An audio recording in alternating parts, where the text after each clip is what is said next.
पहुंचा। तुम्हारे दीद की बात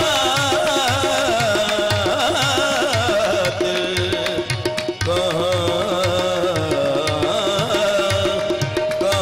पहुंचा।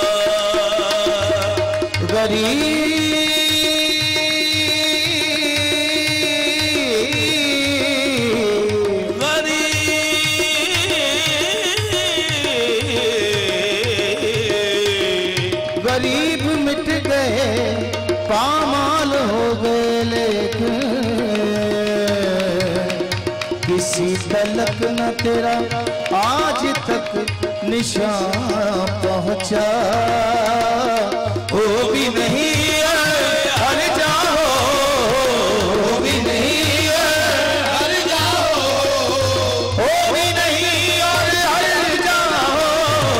तुम एक गोरख धरता हो, तुम एक गोरख धरता हो, एक गोरख मां गोरख धरता हो, तुम एक गोरख धरता हो।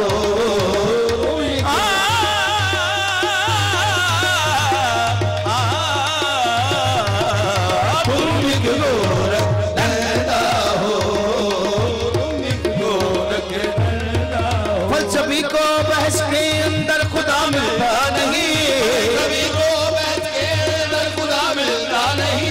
तोड़ को सुलझा रहा है और सिरा मिलता नहीं। तुम एक गोरख धरता हो, तुम एक गोरख धरता हो। हैरान हर जर्रे में इस शान से तुम जलवानुमा हो, हर जर्रे में इस शान से तुम जलवानुमा हो, हर जर्रे में इस शान से तुम जलवानुमा हो। हाथ तो बुत हाथ ना हो तो खुदा हो। तुम एक गोरख धरता हो, तुम एक गोरख धरता हो, एक गोरख धरता हो। तुझे देरो हरम, तुझे देरो हरम में मैंने ढूंढा तू नहीं मिलता। हरम में मैंने ढूंढा तू नहीं मिलता।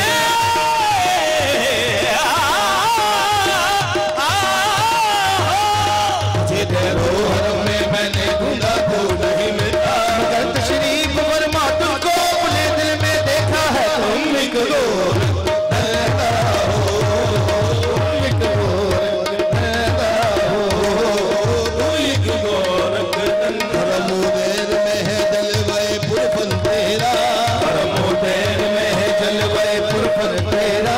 दो घरों का है चरागे उसे रोशन तेरा। तुम एक गोरख गोरख धरता हो। ये नहीं हो सामने आते नहीं हो तुम, ये नहीं हो सामने आते नहीं हो तुम। जलवा दिखा के जलवा दिखा के जलवा दिखाते नहीं हो तुम। ये जो असल बात है वो बताते नहीं हो तुम।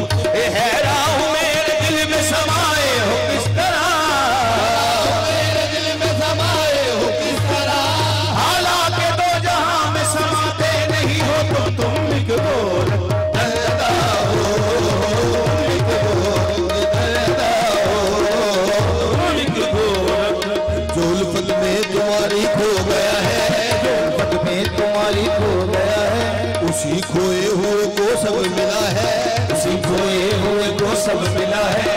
बहुत खाने नाकाबे में मिला है, मगर टूटे हुए दिल में मिला है, मगर टूटे हुए दिल में मिला है। कदम बनकर कहीं तू छूट गया है, कहीं तू हस्त बनकर आ गया है। नहीं है तू तो फिर इनकार कैसा, नबी भी तेरे होने का पता है। मैं जिसको कह रहा हूँ अपनी हस्ती, अगर वो तू नहीं तो और क्या है, अगर वो तू नहीं तो और क्या है। ये नहीं आया ख्यालों में अगर तू, आया ख्यालों में अगर तू, तो फिर मैं कैसे समझा तू खुदा है। तुम एक गोरख धरता हो, एक गोरख धरता हो, एक गोरख धरता। हैरान हो इस बात पे तुम कौन हो क्या हो, हैरान हो इस बात पे तुम कौन हो क्या हो। भला तुम कौन हो क्या हो, भला तुम कौन हो क्या हो।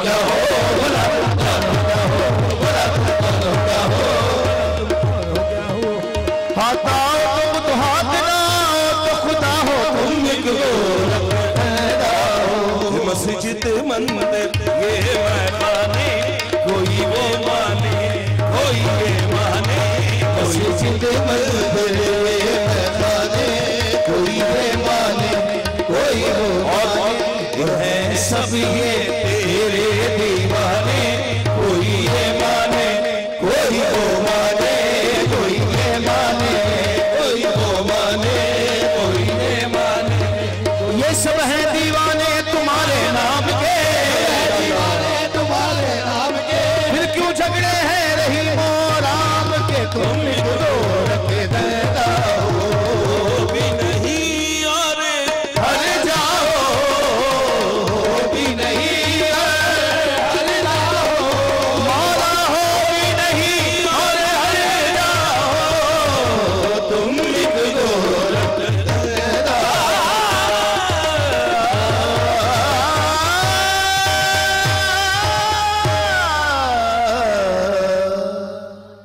सुभान अल्लाह। ये मौला सलामत रखे आपको। बहुत बहुत सही मायनों में आपने जो ये मैं कहती हूँ ना, ये फर्ज से अर्श तक का सफर है, वो आपने हमेशा, वाह सुभान अल्लाह। जनाब मेरे बहुत ही मोहतरम मेहमानों ने यहाँ ज्वाइन किया है, जल्दी से उनका तारुफ करवाती हुई ब्रेक की तरफ जाना है। जनाब सैफ अली साहब यहाँ मौजूद है। सैफ भाई, वालेकुम सलाम। सल्लू भाई यहाँ मौजूद हैं, और उनकी मौजूदगी तो आपको पता ही है कि, और खास तौर पर पाकिस्तान इंडिया का मैच है। जनाब जल्दी से लेते हैं छोटा सा ब्रेक के बाद वापस आते हैं, अपनी गुफ्तगू को जारी रखेंगे। आज मेरी मुस्कुराहट बहुत ज्यादा है, आप सब जानते हैं। लेते हैं ब्रेक के बाद वापस आते हैं।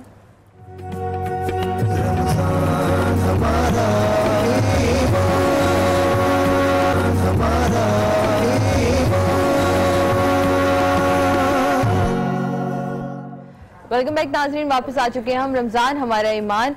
मैं चाहूंगी कि हम जब बात करें तो उसको हम बात कर रहे थे तो शेड फाउंडेशन में कमाल कादरी साहब आपकी तरफ आता हूँ। आप प्रिंसिपल हैं उस स्कूल के जो कि वो शेड फाउंडेशन के जरिए रन होता है, तो कितने स्टूडेंट हैं आपके पास जो पढ़ रहे हैं वहाँ पर? जैसे कि आपको मालूम है कि शेड फाउंडेशन अभी हमने बताया था कि 2011 में इसको बाकायदा क़याम अमल में लाया गया, और मुनाफ अलाना साहब, मोहम्मद मुनाफ अलाना साहब इसके सदर हैं। और स्कूल के हवाले से अगर बात आती है तो 4 इसके कैंपस हैं, 2 शाह फैसल कॉलोनी में, अच्छा। और एक सरजानी टाउन बावन की पट्टी में, और एक नॉर्थ कराची में। नॉर्थ कराची और बावन की पट्टी में जो हैं, इसमें तमाम तलबा को बुक्स, यूनिफॉर्म, शूज़ और तमाम चीज़ें जो है वो इदारा फराहम करता है। बच्चों से 1 रुपया भी नहीं लिया जाता। इसी तरीके से टोटल अगर स्टूडेंट की बात आती है तो तकरीबन 1200 के करीब स्टूडेंट नर्सरी टू मैट्रिक माशाल्लाह इसमें तालीम हासिल कर रहे हैं, और होनहार तलबा को स्कॉलरशिप भी दी जाती है शेड फाउंडेशन की तरफ से। और जैसा कि रियाज नूरी साहब ने भी बताया कि तकरीबन 60-65 लाख रुपए माहाना इसके अखराजात हैं, और वो जाहिर है कि हमारे ट्रस्टी हैं। ये सारे जो प्रोजेक्ट हैं सर, सारे के सारे स्कूल भी और ऑर्फनेज भी है आपका, और बाकी जो दीगर चीजें आपने अभी बताई थी, उन पूरे का आपका सालाना बजट कितना है? सालाना कितने एक्सपेंसेस हैं आपके? सालाना यानी आप ये समझ लीजिए कि हमें तकरीबन 60 से 65 लाख रुपए पर मंथ चाहिए होता है, क्योंकि सारे प्रोजेक्ट्स में जिसमें सैलरीज एक्सपेंसेस हैं, जनरल एक्सपेंसेस और कंस्ट्रक्शन तो उसमें जो है वो अवाम की भी सपोर्ट होती है? डेफिनेटली, बिल्कुल होती है अवाम की राइट। आप जो है वो इस चैनल के थ्रू अगर हम अवाम से कोई बात करना चाहें, ये कैमरा नंबर 1 आपके सामने है, अवाम से अगर कोई आप बात सबसे पहले तो मैं आज टीवी का बहुत शुक्रिया अदा करूंगा कि उसने हम जैसे गैर मारूफ NGO को, कि जिसका पब्लिसिटी का फंड बिल्कुल नहीं होता, क्योंकि हमारे अपने रनिंग एक्सपेंस इतने ज़्यादा हैं कि हम पब्लिसिटी के मद में 1 लाख भी नहीं निकाल सकते। तो आपका बहुत शुक्रिया, और सिर्फ ये अपील करूँगा कि आप हमें एज ए वॉलंटियर भी ज्वाइन कर सकते हैं, एज एन एडवाइज़र भी ज्वाइन कर सकते हैं, और एज ए डोनर भी ज्वाइन कर सकते हैं। हमारे प्रोजेक्ट्स को आप फिज़िकली विज़िट करें, मशवरा दें, डोनेशन दें और अपना टाइम दें। जी, आपने ये ज़बरदस्त इसमें बहुत अच्छी बात की। तो ये मुझे बताइएगा कि जो भी आपके पास आप कह रहे हैं वॉलंटियर्स भी आ सकते हैं, तो उनके वो कोई टाइम होगा, कोई डॉक्टर्स आपको चाहिए, सिंपली वॉलंटियर्स ही चाहिए? देखिए, वॉलंटियर्स तो तमाम शोबे ज़िंदगी से चाहिए, डॉक्टर्स भी चाहिए, स्टूडेंट्स भी चाहिए, और बुजुर्गों के साथ वक्त देने वाला भी चाहिए, ठीक है। और हम अपने वॉलंटियर से खास तौर पर जो यूनिवर्सिटीज़ के ग्रुप आते हैं, उनसे मैं कहता हूँ आप मुझे महीने में 1 दफ़ा दें, लेकिन प्लान तरीके से आएँ, कि आप उनके साथ, बच्चों के साथ, बुजुर्गों के साथ या जहनी नफ्सियाती मरीजों के साथ करना क्या चाहते हैं। वैसे हमने एक मैनुअल भी बनाया हुआ है। आपने अभी रिसेंटली आपने फरमाया था कि आपने सीनियर सिटीजन के लिए हाउसेस बनाए हुए हैं female senior citizen unit female के अभी हमने कायम किया, मेल का तो चल रहा है चल रहा है। तो उसमें क्या जी मैं सॉरी आपकी बात काट रही हूँ, नहीं आप पूछिए।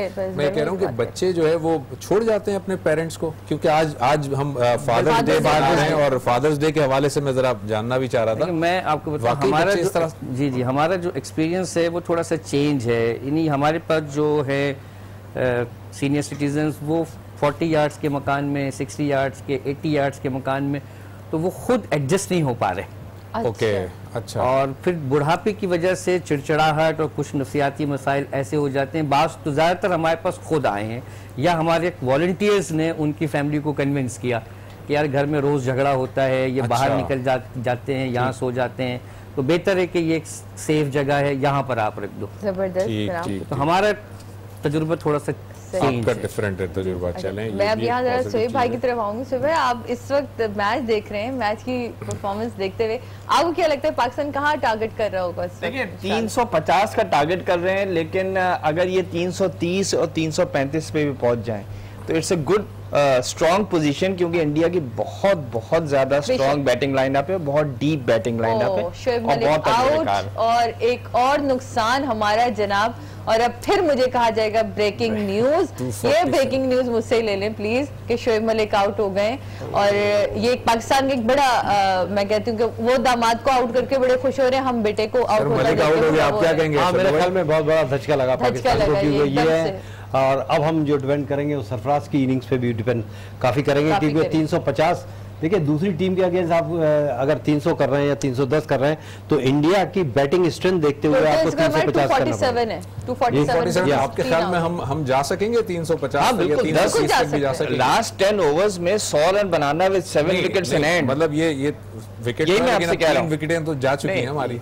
तो वही मैं कह रहा हूँ, आपके पास अभी सरफराज बचा है, फिर आपके पास इमाद और शादाब है, भाई इसी वक्त के लिए उनको खिलाया था। मोहम्मद हफीज को भी हफीज को अभी तक नहीं भेजा है। अगर Hafeez as a senior player है तो भाई उसको एक टारगेट दिया जाएगा कि भाई एक हैंड रोक के रख सकता है। एक हैंड रोकने का वक्त नहीं रहा है। अब आपके लास्ट 10 ओवर्स हैं, अच्छा यहाँ पे अब एक हैंड बचाने वाली बात नहीं होगा, प्लीज खेलें। यहाँ दूसरा एक बात और भी है कि देखें, जैसे मैंने कहा ना, इंडिया के लिए हमें ज्यादा स्कोर करना है। ये जो पिच है और आउटफील्ड लाइटनिंग है, तेज है, तो जो इस पे तेज स्कोर होते हैं, तो 320 और 330 आराम से चेज भी हो जाते हैं। तो सलू भाई, जो इनका फैसला था शोएब को जो इन्होंने भेजा था, शोएब को भेजा इसलिए था कि वो तेज रन बनाता है और तेज खेलता है, तो लेकिन उन्होंने फौरन ही स्पिनर भी लगा दिया और शोएब भाई ने फौरन कहा इनको पहले करने दो। मैं कहा आप किसके साथ है शोएब भाई, प्लीज न्यूट्रल होकर आपको बात करनी पड़ती है। दिल तो 100% पाकिस्तान की तरफ है, के साथ है, बिल्कुल सही बात है। लेकिन कोई नहीं, हमारी उम्मीद अभी भी हाई है जनाब। और मैं जाऊंगी यकीनन जो इस वक्त अहमर की तरफ। अहमर कहाँ तक हम पहुंचे, ये आपकी माशाल्लाह अहमर ने स्ट्रक्चर तो बना लिया है पूरा। जी जरूर, लाइव में माइक पकड़ लो अहमर, आप स्ट्रक्चर बना लिया बस। मैंने अभी तकरीबन आधा काम इसका हो गया है, स्ट्रक्चर इसका आर्मेचर कंप्लीट हो गया है। सही। अब इसके बाद मैं इसकी हेड बनाऊंगा, जिससे इसकी लुक आएगी कायदे आज़म की जो हेड है मशहूर, तो वो हेड बनने के बाद फिर इसका पूरा कोड बनेगा। कोड बनने के बाद इसको मैं पंच करूंगा। जी जी, अभी तकरीबन इसमें हाफ काम बाकी है। चले जबरदस्त, आप अपना काम कंप्लीट करें। मैंने ऊपर वालों से पूछना चार पास कितना टाइम है ब्रेक में जाने के लिए? जरा ऊपर जो हमारे लोग बैठे हुए मेरे सलू भाई कह रहे हैं कि आप ऊपर वालों से पूछ रही हैं। ऊपर वालों से कौन पूछ सकता है? ऊपर वाले नहीं, हमें ऊपर वालों से पूछना पड़ता है सलू भाई। आप यकीन माने आज क्योंकि यहाँ मेरे पास 1 2 3 4 5 मतलब माशाल्लाह से 5 फादर्स मौजूद हैं और मेरे अपने फादर नहीं, लेकिन मैं आप सबको एक नज्म जो है वो डेडिकेट करना चाहती हूँ। और उन तमाम वालिदैन को, वालिद को जो खास तौर पे इस वक्त मुझे देख रहे हैं और यहाँ बैठे हुए भी जो लोग हैं उनको, मेरा बाप कम न था मेरी माँ से, मेरा बाप कम न था मेरी माँ से, अजीज तर मुझे रखता था वो रगो जान से। ये बात सच है, मेरा बाप कम न था मेरी माँ से।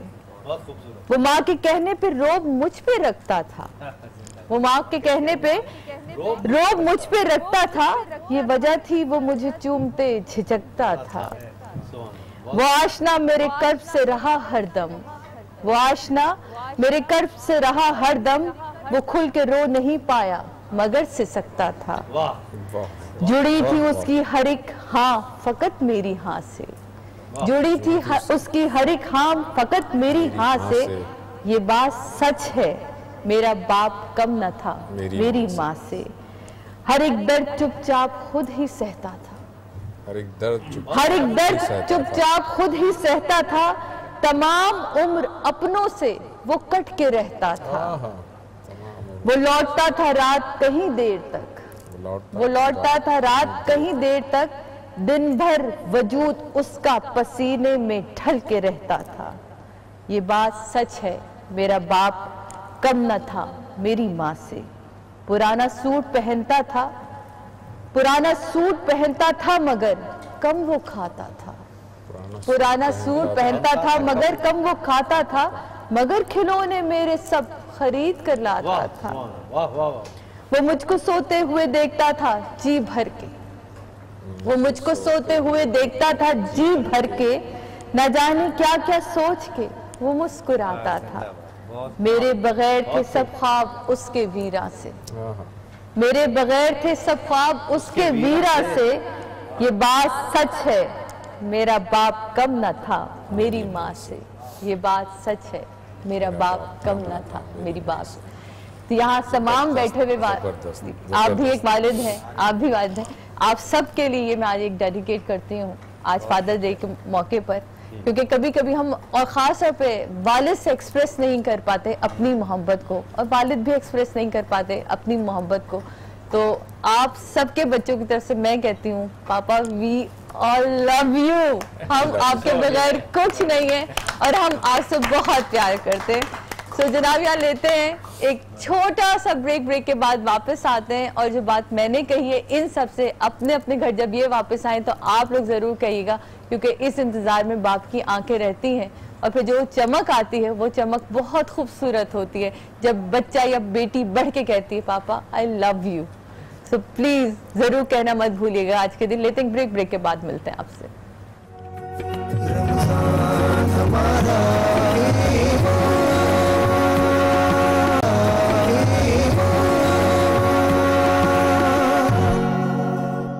वेलकम बैक नाजरीन। ब्रेक पे हमें ज्वाइन किया है अल्लामा हुसैन मसूदी साहब ने। अस्सलाम वालेकुम अल्लामा साहब। वालेकुम अस्सलाम। कैसे हैं आप, खैरियत से? अल्हम्दुलिल्लाह। आज तो लग रहा है कि पाकिस्तान जो है वो इंशाअल्लाह पाकिस्तान पर भी गालिब आया हुआ है। इंशाअल्लाह पाकिस्तान जीतेगा। बिल्कुल बिल्कुल। और उनके साथ मेरे साथ तशरीफ रखते हैं हामिद रजा। हामिद रजा हमें एक हदिया नात पेश करेंगे हमारे लिए। हामिद मेरा ख्याल में बगैर किसी तवक्कुफ के मैं चाहूंगा आपकी तरफ आते हैं ताकि काश में दो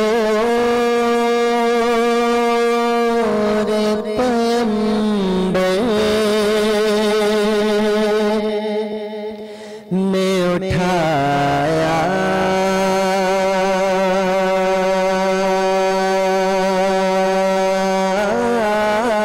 जाता। काश में दो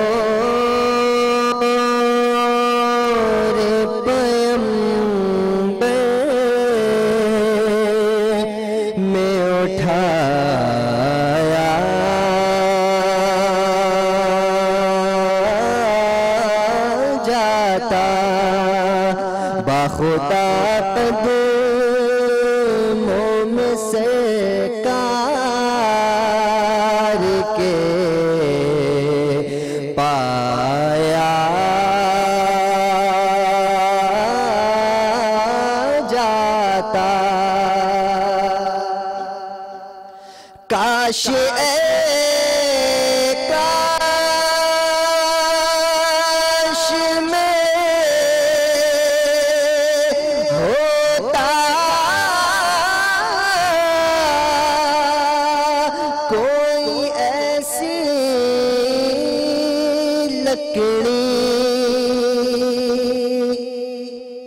काश काश में होता कोई ऐसी लकड़ी जिसको सरकार के मिंबर से लगाया जाता, जिसको सरकार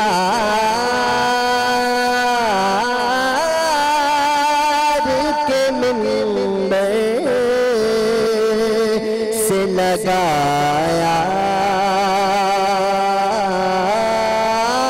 जाता और बुन के ले जाता मुझे नात के शेरों में कोई रूबरू उनके को ही सुनाया जाता, बाखुदा कदमों में सरकार के पाया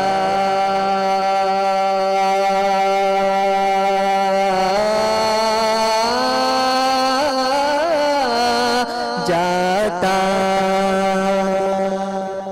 बहुत खूब पढ़ी, बहुत खूबसूरत कलाम खूबसूरत था, आपने पढ़ा भी बहुत खूबसूरत। अलामा साहब की तरफ चलते हैं। गुफ्तगू का आज हमने आगाज़ किया अलामा साहब, आज क्योंकि पूरी दुनिया बहुत हमारे मुल्क में हमने बड़ा देखा है कि बहुत कम हम अपने वालदैन से, और वालदैन में ख़ास तौर पे वालिद से ये कह पाते हैं कि पापा आप हमारे लिए बहुत अहम हैं, आपके होना हमारे लिए कितना इम्पोर्टेंट है।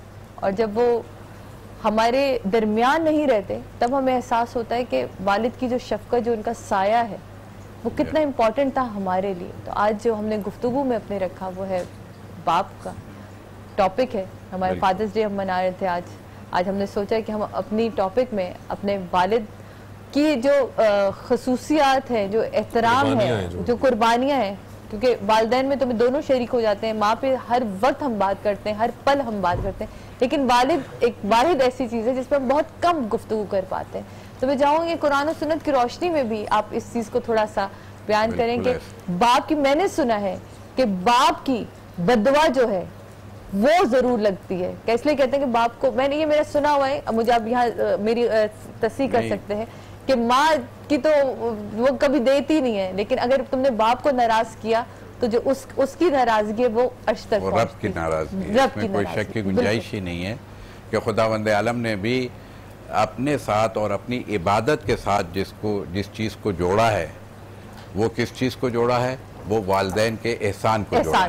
बिल्कुल कि क्या है कि मेरी इबादत करो, मेरे अलावा किसी की इबादत न करो, और उन पर उनके साथ तुम्हारा ताल्लुक कैसा होना चाहिए, एहसान का होना चाहिए। अच्छा, आज ये एहसान, हल जज़ाउल एहसान इल्लल एहसान का तो वो एक फार्मूला अपनी जगह है ही कि एक आम इंसान के साथ भी कोई आपके साथ भलाई करे, एक दफ़ा भलाई करे तो आप उससे बेहतर उसको रिवार्ड दें, आप उससे बेहतर उसको एवज दें। यानी ये नहीं है कि अगर किसी ने आपके साथ एक छोटी नेकी की है तो उससे बढ़ के जाना चाहिए। इसी तरीके से नेकियों का एक सिलसिला बढ़ता है। तो जिन्होंने सारी जिंदगी आपके साथ नेकी की है, जिन्होंने आपको यानी इब्तदा से लेके और आज तक जो आज कामयाब इंसान है, तो वजूद किसकी तरफ से है? बाप की तरफ से। और कामयाबी में दखालत किसकी तरफ से? माँ की तरफ से। लेकिन ये वही बाप है जिसको आप कह रहे थे कि हमें कम मौका मिलता है बाप से मिलने का, तो यकीनन इसमें कोई शक व शुबे की गुंजाइश नहीं है कि वो जलता है हमें जलाने के लिए। सारा दिन वो जलता है इसलिए कि बच्चों को जला दे दे। ये जला कहाँ से आएगी? जब वो अपने आप को फना करता है तो आपकी बका बनाता है, यानी गोया अपने आप को घुलाता है तो आपको बढ़ाता है। ये उसकी खूबी है कि उसका मान क्या होता है? उसका मान और अरमान ये होता है कि क्या है, मेरे बच्चे कहाँ आ जाए, मुझसे आगे निकल जाए, ये उसकी फिक्र होती है जिसके लिए वो तकुदौ करता है। और अपने लिए मैं एक बात कहता हूँ अक्सर व बेशतर कि याद रखिएगा कि मर्द जिसे कहते हैं ना, जिसे बाप हम कहते हैं, ये बाप जो घर की रियासत में विलायत का हक भी जिसको इस्लाम ने दिया है, सरपरस्ती और उसको इदारा करने की भी ड्यूटी उसके जिम्मे लगाई है, तो उसके अंदर भी आकर के आप देखेंगे तो मुझे ये नज़र आता है कि खातून जो है वो बेटी जो है या बीवी जो है या जितने भी घर के लोग हैं, बच्चे जो हैं, वो तो बादशाह होते हैं। जिसको हाकिम खुदा ने बनाया घर का, वो असल में गुलाम होता है। सुबह से शाम तक वो खादिम होता है। हाकिम का बेटा खादिम होता है। गुलाम सही लफ्ज है, खादिम भी छोटा लफ्ज है मेरे हिसाब से। तो वो गुलाम और खादिम की मंजिल पे होते कि सुबह से लेके शाम तक क्या है, किस जस्तुजू में रहता है, किस कोशिश और काविश में रहता है कि मैं ज़्यादा से ज़्यादा बेहतर से बेहतर अपने बच्चों के लिए, अपने घर वालों के लिए लेके जाऊं, ताकि उनकी तालीम का, उनके असबाब का, उनकी रिहाइश का, उनके खाने का, उनके लिबास का बेहतरीन से बेहतरीन इंतजाम करूं। और ख़ुद क्या लेता है, तन पे एक जोड़ा कपड़ा लेता है। वो ज़्यादा डिमांड नहीं है उसकी, घर में वो थोड़ी सी जगह रखता है, वो कुछ हिस्सा घर में गुजारता है, लेकिन वो पूरा घर जो वह दायरा कर रहा होता है वो किसके लिए कर रहा होता है। तो ये, और जब तक के बाप, यकीनन इसमें कोई शक नहीं है कि बाप का साया ना हो तो फिर क्या है, इंसान किसी छांव में नहीं आ पाता है। जिस तरह कहते हैं ना कि माँ की आगोश और बाप का साया, ये बाप जब तक होता है तो उस वक्त तक उसकी कमर तनी हुई होती है, औलाद बहुत मजबूत होता है, बल्कि पूरा घर मजबूत होता है उसकी वजह से कि जो घर का बाप कहलाता है। इसी हवाले से अगर मैं और आगे बढ़ के कहूँ, लेकिन होता क्या है हमारे माशरे में आज जो देखने में, और आज नहीं इसलिए कि आप ये कहें कि जी आज के माशरे में हो रहा है, तो मैं कहूँगा कि कुरान ने ये क्यों कहा कि ला तकुल लहुमा वला तनहरहुमा, वो उस वक्त की मंजिल क्यों है। अगर आज के माशरे को, तो ये कभी भी नहीं, इसका मतलब उस वक्त ये हर जमाने में ये प्रॉब्लम रहती है। और उसकी वजह भी क्या है कि इंसान जो है वो जब आहिस्ते आहिस्ते तवाना होता है तो थोड़ा सा उसमें तकब्बुर का पहलू जो आता है, ये तकब्बुर असल में जो है इंसान को इसीलिए कहा है ना जनाहज़ुल्ल मिनर रहमा। जी बस, जनाहज़ुल्ल मिनर रहमा, इसमें कोई शक ही नहीं है कि तुम उसके साथ खुशू के साथ, उसके साथ नरमी के साथ पेश आओ, उसके साथ रहमदिली के साथ पेश आओ। क्यों? इसलिए कि जब तुम नहीं थे, ये तुम्हारा वजूद खुदा की तरफ से अपनी जगह है, लेकिन तुम्हारे वजूद में कितना बड़ा वो दखील है कि अगर बाप ना हो तो हम कहाँ हैं, हमारा वजूद नहीं है। यह हमारा वजूद हमारे वालिद की तरफ से है। वो अगर ना होते तो आज मैं कहाँ होता है। जो कुछ मैं हूँ ये असल में किसकी वजह से हूँ, उसी की वजह से हूँ कि जिसने मुझे वजूद दिया है। खुदावंद आलम ने भी इसी हवाले से उसको ले चला। लेकिन एक मुश्किल आती है जी, क्योंकि मुझे ब्रेक की तरफ हाँ बिल्कुल बिल्कुल जाते इतना कहूंगी कि अगर आपके वालिद आपके साथ है